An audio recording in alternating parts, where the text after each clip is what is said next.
Hi friends, welcome back to my channel. ಇವತ್ತಿನ ವಿಡಿಯೋದಲ್ಲಿ ಗರ್ಭಿಣಿ ಸ್ತ್ರೀಯರು ಮನೆ ಕೆಲಸಗಳನ್ನು ಮಾಡುವಾಗ ಯಾವ್ಯಾವ ವಿಷಯಗಳಲ್ಲಿ ಯಾವ ಸಂದರ್ಭಗಳಲ್ಲಿ ತುಂಬ ಹುಷಾರಾಗಿರ್ಬೇಕಾಗತ್ತೆ, ಮತ್ತು ಮನೆ ಕೆಲಸ ಅಂತ ಬಂದಾಗ ನಿಮಗೆ ಯಾವಾಗ ಸೇಫು. ಈಗ ಪ್ರೆಗ್ನೆನ್ಸಿ ಬಂದು ಕನ್ಫರ್ಮ್ ಆಗಿರುತ್ತೆ, ನಿಮಗೆ ಪ್ರೆಗ್ನೆನ್ಸಿ ಕನ್ಫರ್ಮ್ ಆದಾಗ ಯಾವ ಥರ ಇರಬೇಕು, ಮತ್ತು ಮಧ್ಯಕಾಲ ಅಂದರೆ ಸೆಕೆಂಡ್ ಟ್ರೈಮಿಸ್ಟರ್ ಅಂತೀವಲ್ಲ, ಸೊ ಆ ಟೈಮಲ್ಲಿ ಹೇಗಿರಬೇಕು, 5 to 4 ಮಂತ್ 5 ಮಂತ್ 6 ಮಂತು, ಮತ್ತು ಥರ್ಡ್ ಟ್ರೈಮಿಸ್ಟರ್ ಅಂತ ಬಂದಾಗ ನೀವು ಹೇಗೆ 7 8 ಮಂತ್ 9 ಮಂತ್ಗಳಲ್ಲಿ ಇರಬೇಕು. ಸೊ ಇದೆಲ್ಲನೂ ಮನೆ ಕೆಲಸನೂ ಕೂಡ ನಮಗೆ ಒಂದು ಪ್ರೆಗ್ನೆನ್ಸಿಯಲ್ಲಿ ಆರೋಗ್ಯವನ್ನು ನಾವು ನೋಡ್ಕೊಳ್ಳೋದ್ರಲ್ಲಿ ಇದು ಕೂಡ ಒಂದು ರೀತಿ ನಿಗಾ ವಹಿಸುತ್ತೆ. ಸೊ ಈಗ ಬಂದು ಮನೆ ಕೆಲಸ ಮಾಡೋದ್ರಿಂದನೇ ನಾರ್ಮಲ್ ಡೆಲಿವರಿ ಆಗುತ್ತೆ ಅಂತ ಕೆಲವರು ಅನ್ಕೋತಾರೆ. ಕೆಲವರು ಬಂದು ಮನೆ ಕೆಲಸ ಮಾಡೋದ್ರಿಂದ ಅಬಾರ್ಟ್ ಆಗುತ್ತೆ ಅನ್ನೋ ಥರ ಹೇಳ್ತಾರೆ. ಸೊ ಕೆಲವೊಂದು ಮಿತ್ಸ್ ಕೂಡ ಇದ್ದಾವೆ. ಸೊ ಅದನ್ನೆಲ್ಲ ಇವತ್ತಿನ ವಿಡಿಯೋದಲ್ಲಿ ಡಿಸ್ಕಸ್ ಮಾಡೋಣ. ಸೊ ಫಸ್ಟ್ ಆಗಿ ಬಂದು ಮನೆ ಕೆಲಸ ಅಂತ ಬಂದಾಗ ಫಸ್ಟ್ ಟ್ರೈಮಿಸ್ಟರ್ನೇ ಹೇಳ್ತೀನಿ. ಸೊ ಪ್ರೆಗ್ನೆನ್ಸಿ ಕನ್ಫರ್ಮ್ ಆದಮೇಲೆ ನೀವು ಮನೆ ಕೆಲಸಗಳಲ್ಲಿ ಯಾವ್ದಾವುದನ್ನೆಲ್ಲ ಮಾಡ್ಬೋದು ಅಂದರೆ, ಆಲ್ಮೋಸ್ಟ್ ಈ ಬೆಡ್ಶೀಟ್ಸ್ ಎಲ್ಲ ಬಂದು ಒಗೆಯೋದು, ತೂಕವಾದಂಥ ಒಂದು ರೀತಿಯಲ್ಲಿ ಬೆಡ್ಶೀಟ್ ನೆನೆಸಿದಾಗ ತುಂಬ ತೂಕ ನೀರು ಎಳ್ಕೊಳುತ್ತಲ್ಲ, ಆ ರೀತಿ ಬೆಡ್ಶೀಟ್ ಒಗೆಯೋದು, ಮತ್ತು ದೊಡ್ಡ ದೊಡ್ಡ ಪಾತ್ರೆಗಳನ್ನು ಎತ್ತಿ ಇಳಿಸೋದು, ಈ ಹಬ್ಬಗಳು ಬಂದರೆ ಫುಲ್ಲು ಮನೆಯೆಲ್ಲ ಕ್ಲೀನ್ ಮಾಡೋದು, ಆ್ಯಂಡ್ ನೆಕ್ಸ್ಟ್ ಬಂದು ಬಿಂದಿಗೆ, ಈ ನೀರಿನ ಕ್ಯಾನು, ಇದನ್ನೆಲ್ಲ ಸ್ಟೆಪ್ಸಲ್ಲಿ ಎತ್ಕೊಂಡು ಬರೋದು. ಸೊ ಇದನ್ನೆಲ್ಲ ಒಂಚೂರು ಅವಾಯ್ಡ್ ಮಾಡಿದ್ರೆ ಒಳ್ಳೆಯದು. ಮನೆ ಒರೆಸೋದ್ರಿಂದ, ನಿಂತು ಅಡುಗೆ ಮಾಡೋದ್ರಿಂದ, ಇಲ್ಲ ಪಾತ್ರೆ ತೊಳೆಯೋದ್ರಿಂದ ಇದೆಲ್ಲ ಏನೂ ಪ್ರಾಬ್ಲಮ್ ಇಲ್ಲ. ಮನೆ ಕಸ ಗುಡಿಸೋದ್ರಿಂದ, ಸಣ್ಣ ಪುಟ್ಟ ಅಂಗಡಿಗಳಿಗೆ ಹೋಗಿ ಬರೋದ್ರಿಂದ ಏನು ತೊಂದರೆ ಇಲ್ಲ. ಬಟ್ ಈಗ ತುಂಬ ತೂಕವಾದಂಥ ವಸ್ತುಗಳನ್ನ ಎತ್ತೋದು, ನೀರನ್ನು ಎತ್ತೋದು, ಮೆಟ್ಲುಗಳು ಜಾಸ್ತಿ ಎಕ್ಕಿ ಇಳಿಯೋದು, ಜಾಸ್ತಿ ತೂಕವಾದಂಥ ಒಂದು ಬೆಡ್ಶೀಟ್ಗಳನ್ನು ಎತ್ತಿ ಒಗೆಯೋದು, ಇದೆಲ್ಲನೂ ಮಾಡೋದನ್ನು ಅವಾಯ್ಡ್ ಮಾಡಿ. ಆಲ್ಮೋಸ್ಟ್ ಅವಾಯ್ಡ್ ಮಾಡಿಬಿಡಿ 3 month. 4th 5th 6th month ಎಲ್ಲ ಒಂದು ರೀತಿ ಸೇಫ್ ಝೋನ್ ಇದ್ದಂಗೆ. ಅದಕ್ಕೆ ಅಂತ ಆ ಟೈಮಲ್ಲಿ ಮಾಡಿ ಅಂತ ಹೇಳ್ತಾ ಇಲ್ಲ.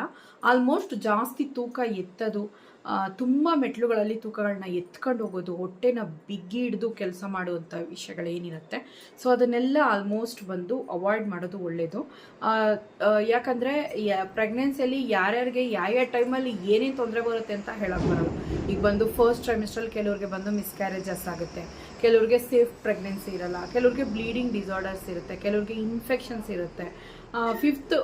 ಕೆಲವ್ರಿಗೆ ಬಂದು 5th ಮಂತ್ 6th ಮಂತಲ್ಲೂ ಕೂಡ ಪ್ರಾಬ್ಲಮ್ಸ್ ಕ್ರಿಯೇಟ್ ಆಗಿದೆ. ಸೊ ಜಾಸ್ತಿ ಕೆಲಸಗಳನ್ನು ಮಾಡೋಕ್ಕೆ ಹೋಗಬೇಡಿ. ಇದು ಬಂದು ನನ್ನ ಒಂದು ಓನ್ ಎಕ್ಸ್ಪೀರಿಯನ್ಸ್ ಅಂದರೆ ನನಗಾದಂಥದ್ದಲ್ಲ, ಇನ್ನೊಬ್ರಿಗೆ ಆಗಿರೋದನ್ನ ನಾನು ನೋಡಿರೋದು. ಸೊ ಅವ್ರಿಗೆ ಏನಾಗಿದೆ ಅಂದರೆ, ಸಂಕ್ರಾಂತಿ ಹಬ್ಬದ ಟೈಮಲ್ಲಿ ತುಂಬ ಮನೆ ಕೆಲಸ ಮಾಡಿದ್ದಾರೆ. 6th ಮಂತಲ್ಲಿ ರನ್ನಿಂಗ್ ಇತ್ತು ಅವ್ರಿಗೆ. ಸೊ ತುಂಬ ಮನೆ ಕೆಲಸ ಮಾಡಿ ಏನಾಗಿದೆ ಅಂದರೆ, ಮನೆ ಒರೆಸಿರೋದು, ತುಂಬ ಸ್ಟ್ರೆಸ್ ಆಗಿದ್ದಾರೆ, ತುಂಬ ಟೆನ್ಷನ್ ಮಾಡ್ಕೊಂಡು ಮನೆ ಕೆಲಸ ಮಾಡಿದ್ದಾರೆ, ತುಂಬ ನಿಂತ ಕೆಲಸ ಮಾಡಿದ್ದಾರೆ, ತೂಕಗಳನ್ನ ಎತ್ತಿದ್ದಾರೆ, ಪಾತ್ರೆಗಳನ್ನ ಇಳಿಸೋದು ಎಕ್ಸೋದು, ಈ ರೀತಿ ಎಲ್ಲನೂ ಮಾಡಿದ್ದಾರೆ. ಅವರ ಒಂದು ಮೈ ಹೇಗಿತ್ತು ಅನ್ನೋದು ನನಗೆ ಗೊತ್ತಿಲ್ಲ. ಬಟ್ ಅವ್ರು ಹೇಳ್ಕೊಂಡಿದ್ದು ಹಬ್ಬ ಅಂತೇಳಿ ಮನೆ ಕೆಲಸನ ನಾನು ಜಾಸ್ತಿ ಮಾಡಿದೆ. ಸೊ ಆಗೇನಾಯಿತು ಅಂದರೆ, ಅವ್ರಿಗೆ ಬೇಬಿದು ಮೂಮೆಂಟ್ಸ್ ಬಂದು ಒಂದು 2 to 3 ಡೇಸ್ ಬಂದು ಅವ್ರಿಗೆ ತುಂಬ ಕಮ್ಮಿ ಅಂತಲ್ಲ, ಫುಲ್ ಸ್ಟಾಪ್ ಆಗಿತ್ತಂತೆ. ಸ್ಕ್ಯಾನ್ ಮಾಡಿದಾಗ ಗೊತ್ತಾಯಿತು ಮಗು ಹೊಟ್ಟೆಯಲ್ಲೇ ತೀರ್ಕೊಂಡಿದೆ ಅಂತ. ಸೊ ಅದು ನಾರ್ಮಲ್ ಡೆಲಿವರಿ ಪ್ರಕಾರನೇ ಮಾಡಿ ಮಗುನ ಹೊರಗಡೆ ತೆಗೆದ್ರು, ಗಂಡು ಮಗು. ಸೊ ತುಂಬ ಬೇಜಾರಾಯಿತು ನನಗೆ. ಅವರು ತುಂಬ ಹತ್ಕೊಂಡ್ರು ನನ್ನ ಹತ್ರ ಹೇಳಿ. ನಾನು ಹಾಸ್ಪಿಟ್ಲಿಗೆ ಹೋಗಿದ್ದೆ ಒಂದ್ಸಲಿ, ಗೌರ್ಮೆಂಟ್ ಹಾಸ್ಪಿಟ್ಲೇನೆ. ಸೊ ಅಲ್ಲಿ ಅವ್ರು ಬಂದಿದ್ರು ಚೆಕಪ್ಗೆ. ಅವ್ರು ನನ್ನ ಹತ್ರ ಹೇಳಿ ಈ ಥರ ನೋವು ತಿಂದರು. ಸೊ ಅದೇನಾಯಿತು ಅಂದರೆ, ಅವಾಗಿಂದ ಏನು ಮನ್ಸಿಗೆ ಬಂದುಬಿಟ್ಟಿದೆ, ಜಾಸ್ತಿ ಕೆಲಸ ಮಾಡಬಾರ್ದು, ತೂಕಗಳನ್ನ ಎತ್ತಿ ಇಳಿಸಬಾರ್ದು, ಆಲ್ಮೋಸ್ಟ್ ಬಂದು ಅವಾಯ್ಡ್ ಮಾಡಬೇಕು, ಹೆಚ್ಚಾದ ಕೆಲಸಗಳನ್ನು ಅವಾಯ್ಡ್ ಮಾಡಬೇಕು ಅನ್ನೋದನ್ನೇ ನಾನು ಹೇಳ್ತಾ ಇರೋದು. ಅದಕ್ಕೆ ಅಂತ ನಾನು ಕೆಲಸ ಮಾಡ್ದಿರೇ ಆರಾಮಾಗಿ ಬೆಡ್ ರೆಸ್ಟ್ ತೊಗೊಳ್ಳ ಅಂತಂದರೆ ಖಂಡಿತವಾಗ್ಲೂ ಅವೆಲ್ಲನೂ ತಪ್ಪು. ಆ್ಯಕ್ಟಿವ್ ಆಗಿರಬೇಕು. ಬಟ್ಟೆ ಒಗೆಯೋದು, ಸಣ್ಣ ಪುಟ್ಟ ಬಟ್ಟೆಗಳನ್ನ ಒಗೆಯೋದು, ಇಲ್ಲ ಮನೆ ಕ್ಲೀನ್ ಮಾಡೋದು, ಸಿಂಪಲ್ಲಾಗಿ ಅಡುಗೆ ಮಾಡೋದು, ಎಲ್ಲೋ ಹೋಗಬೇಕಾಗತ್ತೆ ಮೆಟ್ಲುಗಳು ಎಕ್ಕಿ ಇಳಿಯೋದು, ಇದೆಲ್ಲ ಓಕೆ. ಬಟ್ ಕೆಲಸ ಅಂತ ಬಂದಾಗ ತೂಕಗಳನ್ನ ಎತ್ತಿ ಓಡಾಡುವಂಥದ್ದು, ತುಂಬ ಸ್ಟ್ರೆಸ್ ಮಾಡ್ಕೊಂಡು ನೀವೇ ಎಲ್ಲ ಮಾಡಬೇಕು ಅನ್ನೋ ಥರ ಮಾಡಿದ್ರೆ ಖಂಡಿತವಾಗ್ಲೂ ಬಂದು ಹೆಲ್ತ್ ಹಾಳಾಗುತ್ತೆ. ಕೆಲವ್ರಿಗೆ ಬೆನ್ನು ಜಾಸ್ತಿ ಆಗುತ್ತೆ, ಕೆಲವ್ರಿಗೆ ಬಂದು ಸೊಂಟ ನೋವು ತುಂಬಾ ವಿಪರೀತ ಆಗುತ್ತೆ, ಹೊಟ್ಟೆ ನೋವು ಬರೋದಕ್ಕೆ ಚಾನ್ಸ್ ಇದೆ.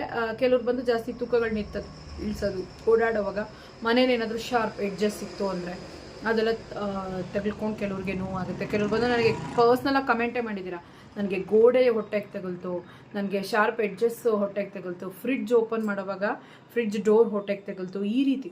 ಸೊ ಡೋರ್ಗಳು ಕೂಡ ಅಷ್ಟೇ, ಬೀರುದಾಗಲಿ ಇಲ್ಲ ನೀವು ಕಬೋರ್ಡ್ದಾಗಲಿ ಇಲ್ಲ ಮನೆ ಬಾಗಿಲಾಗಲಿ ಬಾಗಿಲುಗಳ ಹಾಕಿ ತೆಗೆಯೋವಾಗ ಹೊಟ್ಟೆಗೆ ತಗಲ್ದೇ ಇರೋ ರೀತಿ ನೀವು ನೋಡ್ಕೊಂಡು ಮಾಡ್ಕೊಳ್ಳಿ ಕೆಲಸಗಳನ್ನ. ಎಷ್ಟೋಸಲ್ಲಿ ಹಾಸ್ಪಿಟ್ಲಿಗೆ ಹೋಗೋ ಅವಸರದಲ್ಲಿರ್ತೀವಿ, ಮನೆ ಕೆಲಸ ಮಾಡೋ ಅವಸರದಲ್ಲಿರ್ತೀವಿ. ಕೆಲವರು ವರ್ಕಿಂಗ್ ವಿಮೆನ್ಸ್ ಹೊರಗಡೆ ಹೋಗಬೇಕಾಗುತ್ತೆ. ಸೊ ಅದಕ್ಕೆ ಬೇಗ ಬೇಗ ಕೆಲಸ ಮುಗಿಸ್ಬೇಕು ಅಂತ ಹೇಳಿ ಬೇಗ ಬೇಗ ಮಾಡ್ತಾರೆ. ಅಡುಗೆ ಮನೆಗಳಲ್ಲಿ ಟೈಲ್ಸು ಮತ್ತು ಮನೇಲೂ ನಾರ್ಮಲ್ ಟೈಲ್ಸ್ ಎಲ್ಲ ಹಾಕ್ಸಿರ್ತಾರೆ. ಸೊ ಎಣ್ಣೆನೋ ನೀರೋ ಬಿದ್ದಿರುತ್ತೆ, ನೋಡದೆ ಜಾರೋ ಅಂಥದ್ದು. ಸೊ ಇದೆಲ್ಲನೂ ಗರ್ಭಿಣಿ ಸ್ತ್ರೀಯರಿಗೆ ಒಂದು ರೀತಿ ಅಪಾಯ ಥರನೇ. ಸೊ ಆಲ್ಮೋಸ್ಟ್ ಬಂದು ಹುಷಾರಾಗಿರಿ. ನಾನು ಕೂಡ ಅಷ್ಟೇ ಫಸ್ಟ್ ಪ್ರೆಗ್ನೆನ್ಸಿಯಲ್ಲಿ ಒಂದು 6th ಮಂತ್ ರನ್ನಿಂಗಲ್ಲಿ ಬಂದು ನಾನು ಮನೆ ಒರೆಸೋದಕ್ಕೆ ಅಂತಲೇ ಬಕೆಟ್ ಎತ್ಕೊಂಬಂದು ನೀರೆಲ್ಲ ಚೆಲ್ಲಿ ನಾನು ಕೂಡ ಜಾರಿ ಅದೇ ಒಂಥರ ಬಿದ್ದಿದ್ದೆ. ಸೊ ಅದು ಬಿದ್ದಾಗ ಹೇಗಾಯ್ತು ಅಂದರೆ ಕೂತಂಗೆ ಬಿದ್ದಿದ್ದೆ. ಸೊ ಅವತ್ತೆಲ್ಲ ನನಗೆ ಬೇಬಿಯ ಒಂದು ಕಿಕ್ಕೇ ಕಾಣಿಸ್ಲಿಲ್ಲ, ಬೇಬಿ ಕಿಕ್ಸ್, ಬೇಬಿ ಮೂಮೆಂಟ್ಸೇ ಇಲ್ಲ ಅವತ್ತು ನೈಟ್ ಪೂರ್ತಿ. ಅವತ್ತಿನ ದಿನ ನಾನು ಅಷ್ಟು ಭಯ ಪಟ್ಟಿದ್ದೀನಿ. ನೆಕ್ಸ್ಟ್ ಡೇ ಬೇಬಿ ಕಿಕ್ ನನಗೆ ಮಾರ್ನಿಂಗ್ ಆಯಿತು. ಸೊ ಈ ರೀತಿ ಎಲ್ಲನೂ ಕೆಲವ್ರಿಗೆ ಭಯ ಪಟ್ಟಾಗ ಬೇಬಿ ಕಿಕ್ಸ್ ಆಲ್ಮೋಸ್ಟ್ ಕಡಿಮೆ ಆಗಿಬಿಡುತ್ತೆ. ಸೊ ಮನೆ ಕೆಲಸ ಮಾಡುವಾಗಲೂ ಅಷ್ಟೇ ಎಚ್ಚರ ವಹಿಸಿ ಮಾಡಬಾರ್ದು ಅಂತ ಹೇಳ್ತಾ ಇಲ್ಲ, ಮಾಡಿ. ಮತ್ತು ಬಂದು ನಾರ್ಮಲ್ ಡೆಲಿವರಿ ಮನೆ ಕೆಲಸ ಮಾಡೋದ್ರಿಂದನೇ ಆಗುತ್ತೆ ಅಂದರೆ ಅದೆಲ್ಲ ಮಿತ್ತು. ಯಾಕಂದರೆ ನಾನು ಕೂಡ ಮನೆ ಕೆಲಸ ತುಂಬಾ ಮಾಡಿದ್ದೀನಿ ಫಸ್ಟ್ ಪ್ರೆಗ್ನೆನ್ಸಿಯಲ್ಲಿ. ಸೊ ನನಗೆ ಬ್ರೀಚ್ ಪ್ರೆಸೆಂಟೇಷನ್ ಇತ್ತು. ಅದಕ್ಕೆ ಅಂತ ನಾರ್ಮಲ್ ಆಗಬೇಕು ಅಂತಂದರೆ ಅದಕ್ಕೆ ಸುಮಾರು ಮಾರ್ಗ ಇದೆ. ಮನೆ ಕೆಲಸ ಮಾಡಿದ್ರೇ ನಾರ್ಮಲ್ ಆಗುತ್ತೆ ಇಲ್ಲ. ಒಟ್ನಲ್ಲಿ ಬಾಡಿ ನೀವು ಬಂದು ದೇಹನ ಆ್ಯಕ್ಟಿವ್ ಆಗಿ ಇಟ್ಕೋಬೇಕು, ಸೋಮಾರಿತನ ಇಲ್ಲದೆ ಆ್ಯಕ್ಟಿವ್ ಆಗಿ ಇಟ್ಕೊಳ್ಳೋದು ನಿಮ್ಗೆ ಒಳ್ಳೆಯದು. ಅದೊಂದು ಸ್ವಲ್ಪ ಚೆನ್ನಾಗಿರುತ್ತೆ ನಿಮಗೆ ಮೈಗೆ.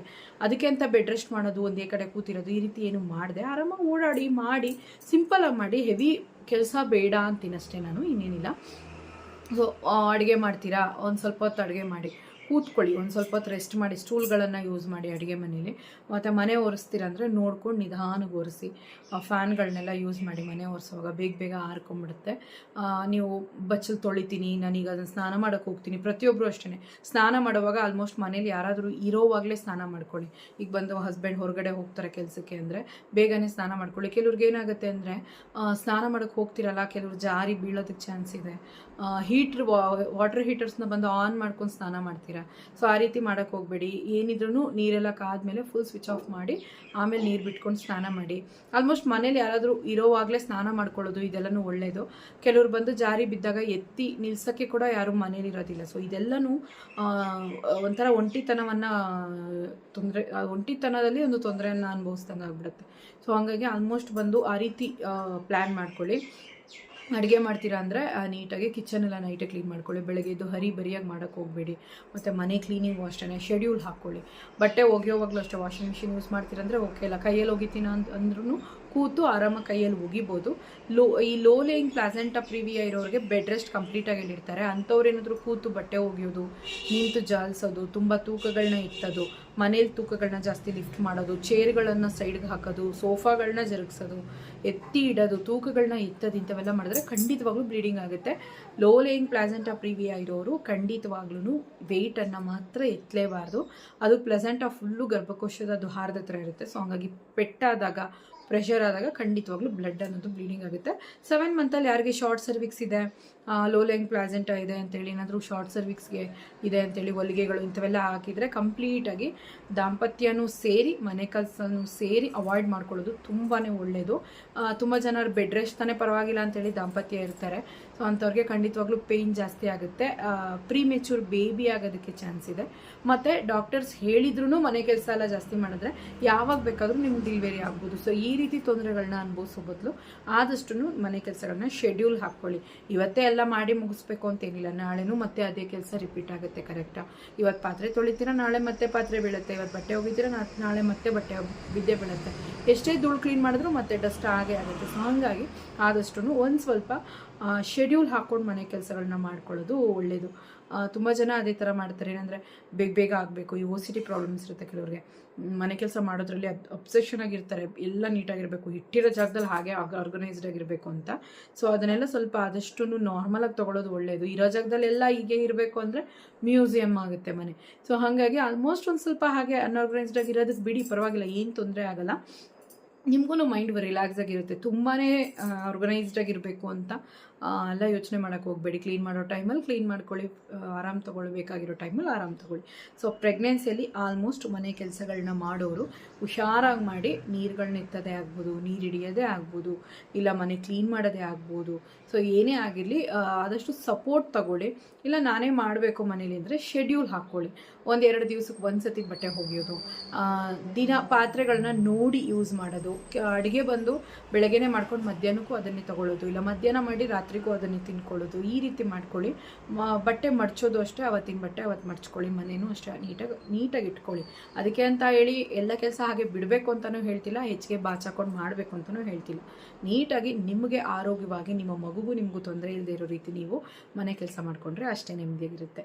ಓಕೆ ಫ್ರೆಂಡ್ಸ್, ಇವತ್ತಿನ ವಿಡಿಯೋ ಖಂಡಿತವಾಗ್ಲೂ ನಿಮ್ಗೆ ಯೂಸ್ಫುಲ್ ಆಗಿರುತ್ತೆ ಅನ್ಕೋತೀನಿ. ಟೇಕ್ ಕೇರ್, ಬಾಯ್.